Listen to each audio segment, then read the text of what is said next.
beat Arizona. Carl picked Arizona to beat LSU. Big old.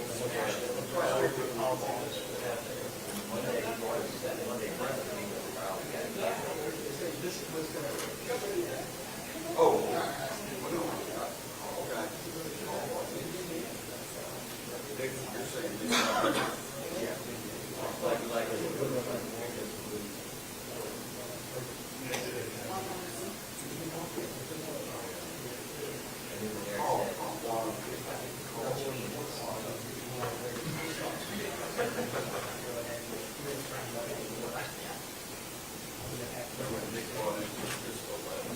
Oh, yeah.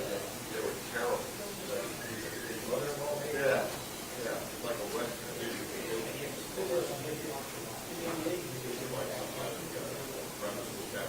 There's like rattle blocks.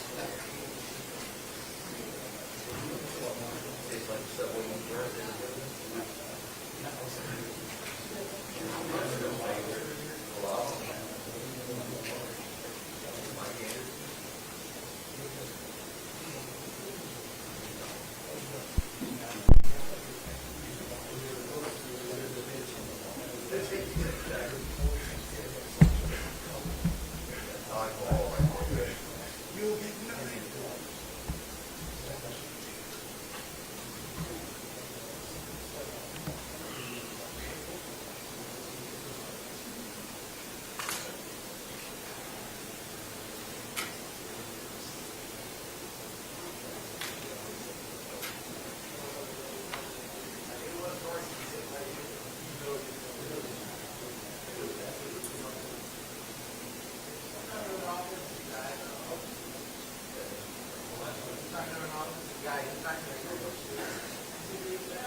Yes, very.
Yeah, it was.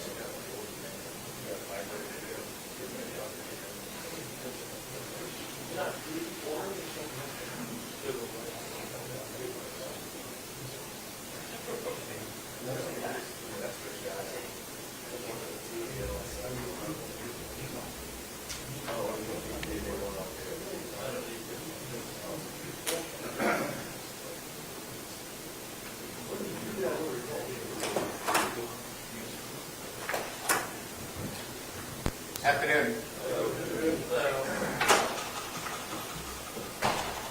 You're going to stand there the whole time? Way over here. Way over here. Is this our new technical advisor? We brought him out of retirement, Coach. You came out of retirement for this? You're crazy. You're nuts. All right. Before I get to the game in Southeast Louisiana, I want to go back to the press conference after the game. I've texted with Mike and offered my apology to him for the way I handled the questioning. I think it's important to understand that my standards relative to how we work with the media on a day-to-day basis need to be higher. and I take responsibility for that, and I'll be better in the future. And understanding also the way I'm thinking after a game, and we've mentioned this a couple of times in here, the emotions of the game right after it. I haven't watched any film. It's difficult to make those assessments of specifics. And I'm going to defend my team. I'm going to defend my players first and foremost. But having said that, I publicly apologize to Mike, and he's an outstanding reporter. He works hard, and we'll do better moving forward. So I just wanted to address that in the outset. As it relates to the game itself, obviously, it was a great atmosphere. I think our fans did a great job of showing up as we kind of challenged them last week to make that a home field advantage. I thought they really did. And it was not just the wristbands. It was being involved in the game, making it a difficult place to play. And then, in terms of how we played, look, and I think we're all kind of getting a sense of an identity that our football team is forging, and that is, we had 5 turnovers and 5 interceptions. I think it's the first time in the history of LSU football that we've had 5 in a game. And we're going to play to that strength. And we did offensively on actually 3 occasions when the analytics said to go for it. I decided to punt the football in that game to play field position, and it came up big for us because it resulted in a score. So, we played a tough opponent. That Florida team was desperate in the way they played. Their defense is stout and physical, and they're a football team that is difficult to play. And I'm proud of our guys' performance. They overcame early on in the game the loss of their leader on defense, and that's a difficult thing emotionally. And our guys hung in there. Our next man in mantra was on display. I'd always wanted to get all the Weeks boys in the game, and I did. I just didn't get them all at the same time. And that's having the vision to know that depth is going to be counted on. And Devon Keys came in, played a great game in Witt's absence. He went from 42 plays the week before to 88. And so just to be prepared to step in and do the kind of job he did, I thought was outstanding. Obviously, from an SEC standpoint, Deshaun Spears was named the Defensive SEC Player of the Week, deservingly so. He was really good and has been in our nickel coverage. Read the eyes of the quarterback, stole one, brought it back for a touchdown, and had another interception later. So really pleased with his performance. The rest really is the flow of the game. Going back to after watching the film and being able to answer the question from an offensive line standpoint and running the football, where we've got to get better is technically. Our guys are playing hard. They are locked in. We've got to be better in terms of technique. This is a big week for us, in terms of developing the technique and the experience that we have, and still being consistent with running the football. And I was happy with that. Our play calling never put us in a situation where we were so far behind the chains that it became a situation where we put the ball in harm's way. We've got to convert some third down situations. So when we look at this from a bigger picture standpoint, third down conversions are really what we need to do a better job with, third and short in particular. So that's the work that we'll see a lot of moving forward because we're going to be in a number of those situations. So that's Florida. We move on to Southeastern. Look, there's a number of guys on this roster that are going to be playing here in Tiger Stadium with an edge. And what's important for us is to prepare this week with a sense of urgency. Based upon my comments here, there's some things that we've got to get better at. And not just on offense. It's offense, defense, and special teams. So this is an important week for us, because after this we get into a gauntlet of games with SEC opponents. So get better this week in practice. Have a sense of urgency. So when we perform on Saturday, we're putting out a great performance. And that, to me, is the most important thing relative to our preparation.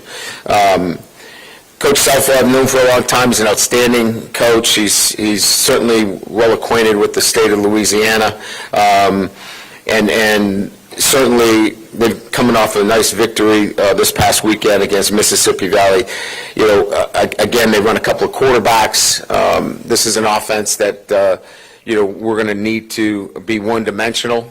Again, looking to stop the run, and then from a defensive standpoint. You know, they get some really good players. The Proctor kid is an outstanding player, very twitchy. He's a lot like our guy Gooden.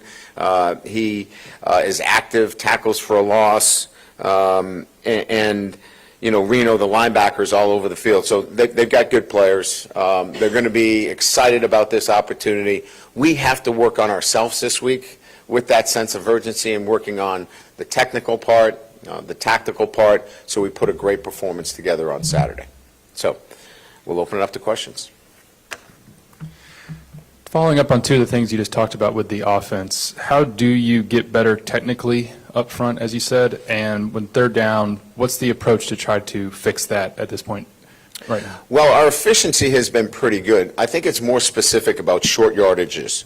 And the short yardages of the year is, as you know, we had a couple of them where we came up right short at the sticks.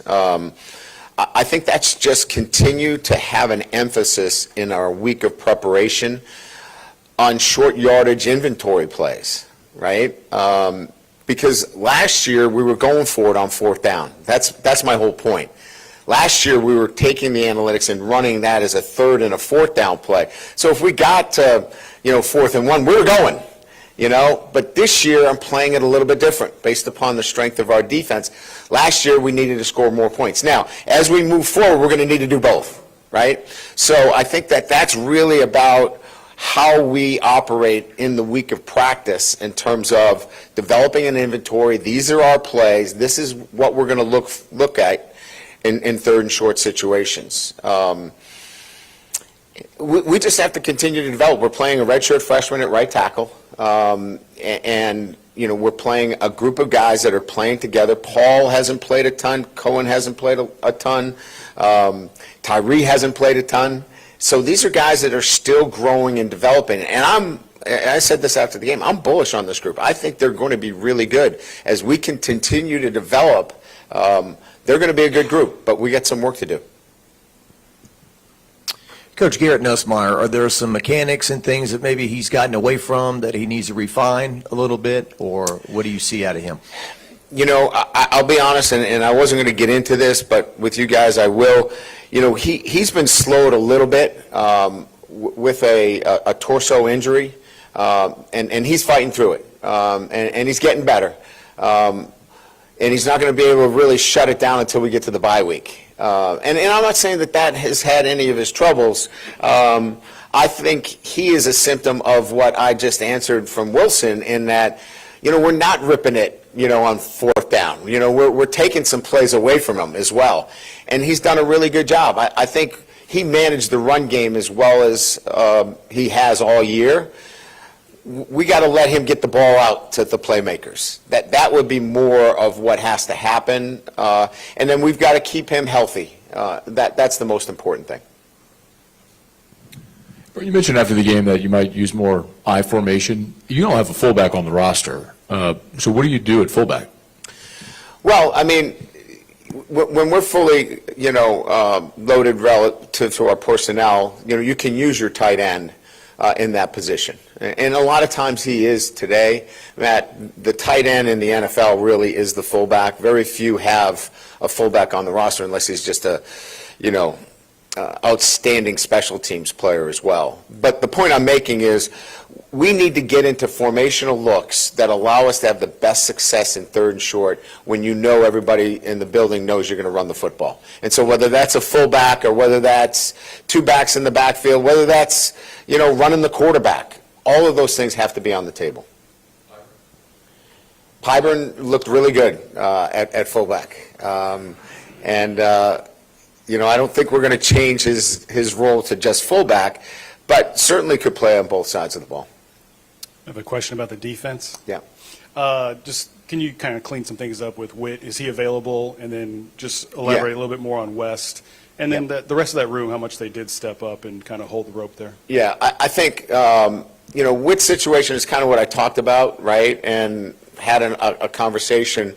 That's something that we're going to have to deal with after the season when it comes to rules and things of that nature. We all know, I think we all understand what targeting looks like, but trying to make a play on a runner and he ducks his head and you make a tackle, to throw a guy out of the game for that, obviously you've heard my feelings about it, and I think there's a lot of people that agree. So he'll be back, right? He'll be able to play this weekend.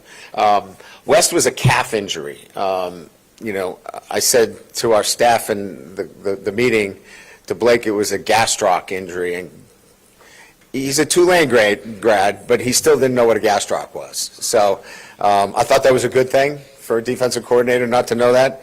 But anyway, it's a strain, so it's the same thing, right? Is it a first degree, second degree? It just depends on how he responds. He'll be back out on the field, whether he's ready to go. I think we've listed him as questionable. We don't have to do that, obviously, because it's not an SEC, but I think he's questionable. We'll see how it goes during the week.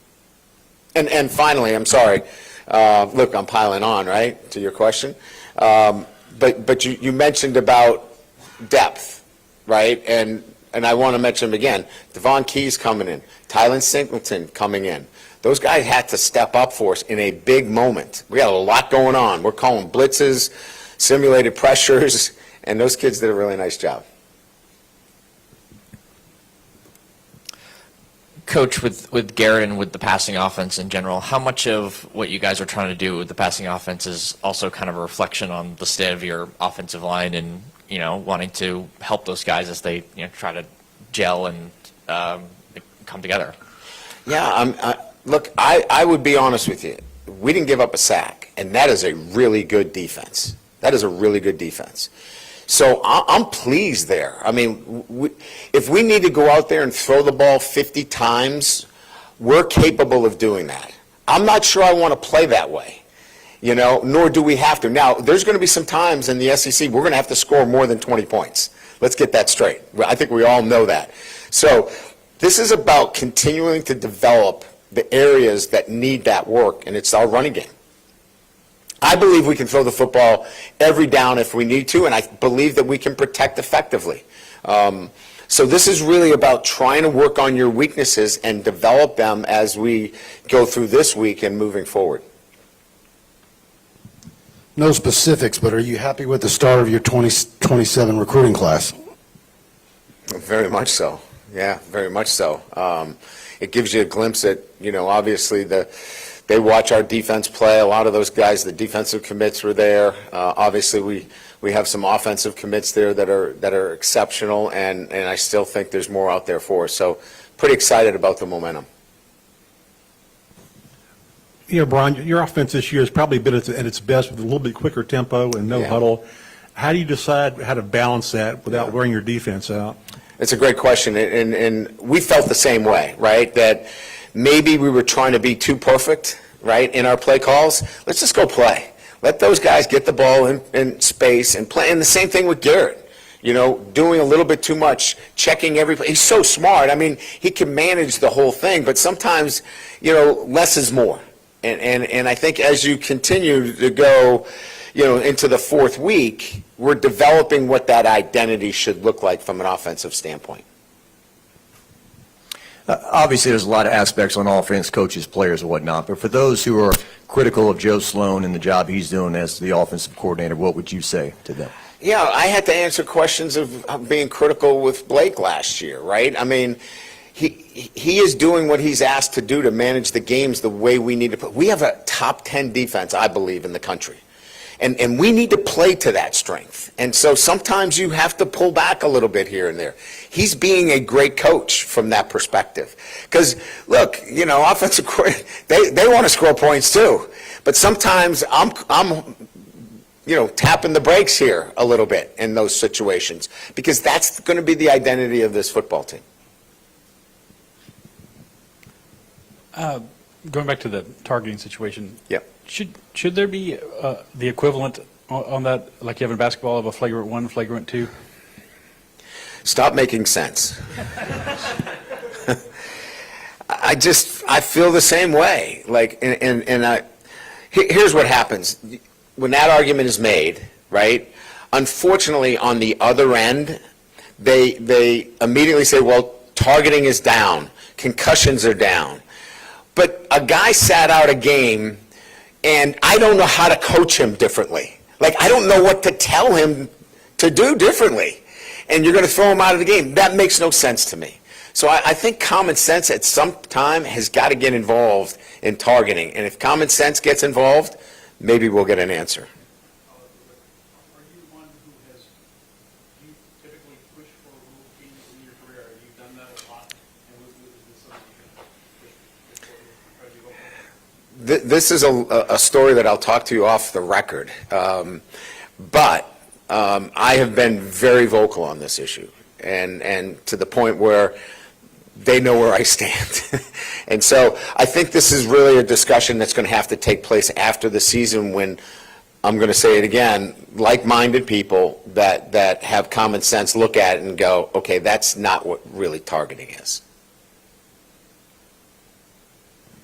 Coach, the torso situation with Garrett, has that affected the play calling strategically? No. Okay. No, come Saturday, he's good to go. We've limited him a little bit during the week because of some tightness that he's had in his torso. It's an upper body injury that you want to be careful with how many reps he's getting throwing the football. So he's overcoming that. But we cut him down substantially. I think he's on the other side of that, but we had to be really careful with him the first few weeks. So it eventually may go away, or? Oh, yeah, and I think with the bye week after Ole Miss, we should be in a great place. And Coach, over here, obviously the safety room has become a major strength of the team defensively, and AJ and Tamarcus, the way that they play as well, has been a strength. But a breakout performance from Deshaun, how does that kind of factor in with a breakout performance like that to give him some more playing time? Well, I think for Deshaun, more than anything else, confidence, right? People ask me all the time, well, how do you build confidence in your group? Go make a play. Well, he made a couple. And so I think his confidence will grow, and with that confidence growing, I think we'll continue to see his growth. Because if you've got 3, 4 with Jordan Gilbert, who's an experienced player, now you put yourself in a really good position there. I just want to ask, you took one for the team the other night, calling the timeout. How many times has that happened to you in your career? First time in 35 years. I got my butt kicked. I know a lot of people were happy with that, but I'm telling you, it's kind of an awkward situation because I was running down the sideline to call a timeout because, as you know, we ran the ball, and Caden bounced outside, and he didn't get out of bounds, so the clock was running. So I just was running to get to the official, and Weston Davis and one of their linebackers was locked up. I never saw him, and I ended up in the first row. Nobody wanted to pick me up either, which I thought was crazy, but it got me pretty good. I don't want to be flippant and say that I was in the concussion protocol because that's a serious thing, but I probably could have been. You bounced right back up, though, right? Yeah, I think I'm going to stick with that story. I bounced right back up. Sorry, just to follow up again on Nuss, when did that happen? In camp. Yeah, in camp. Okay. And it's a product of a lot of throws. He worked a lot this summer, a lot of throws. This was really about more of a management and shutting him down a little bit during the week. And I think, as I said, I think he's on the other side of it, but we had to be careful with him. Sorry to keep harping on it, but I'm just trying to clarify. Is that something that has affected the downfield passing game in any way, in-game? No, but we don't, you're not working on it as much in practice. So, when you get your shots, you want to be able to take them, but we're not doing it a lot in practice. We're starting to pick up that pace. We started a little bit last week. We'll continue to pick it up more this week. I don't want to speak for you, but taking it back to Saturday, I think maybe what you were trying to explain to me was maybe managing expectations a little bit. I guess in hearing what you're saying about the offensive approach that you're going with going forward, I'm just curious, how does that play with the team, especially the offense, and, super skilled wide receiver room that you have that maybe now they have to maybe adjust their expectations as well? Yeah, I think if you look at the way we've utilized all of those receivers, we're all getting them involved. I think we got to get Chris Hilton involved more, right? In the vertical passing game. But I guess what I was trying to say more than anything else is that from an offensive standpoint, we know what we have as a team. And I'll give you an example, and maybe I shouldn't even do this, but I'm going to do it anyway. I walked into the post-game locker room with our coaches. And you can imagine our defensive coaches were pretty happy, right? They were pretty happy. Our offensive coaches were really reserved and maybe expecting that they were going to get the paint peeled off the room. And I said, listen, this is how you win games. You have to manage games, and this one we managed. Last year, the stats were the exact opposite against Florida, and we lost that game. This was about managing a game, and at the end of the day, my job is to win football games for LSU. That's how we had to win the game, and that's what I was referring to more than anything else is, yeah, I know it didn't look the way it wants to be, but trust me, that offense is going to have to score a ton of points at some time during the year, and we're going to have to turn that loose because our defense might just not play as well as they have been playing. We have a great defense, and when we get into games like that, I'm going to make sure that we minimize any of the mistakes that could be made on offense.